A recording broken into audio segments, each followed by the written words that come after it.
আমার নাম মোহাম্মদ হামিদ হোসেন, বাসা হাটহাজারী, চট্টগ্রাম। আসলে আপনাদের সম্মুখে আমি উপস্থিত হয়েছি গত শনিবার 7 তারিখ। আমার খালাতো ভাই হাটহাজারী থানার অন্তর্গত কুয়াইশ এলাকায় নিয়ামত আলী স্থানে বাদুয়া মাদ্রাসায় হেফজখানায় পড়ালেখা করতো।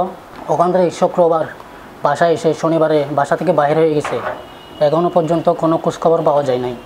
আমি আমার আত্মীয় স্বজন, আমার খালাতো ভাইয়ের বন্ধুবান্ধব সব জায়গায় ওদের সব ফ্রেন্ডের বাসায় কল করে যোগাযোগ করছি, কোথাও যায় নাই। ও আজ বরাবর 8 দিন হয়ে গেছে, এখনও পর্যন্ত কোনো সন্ধান পাওয়া যায় নাই।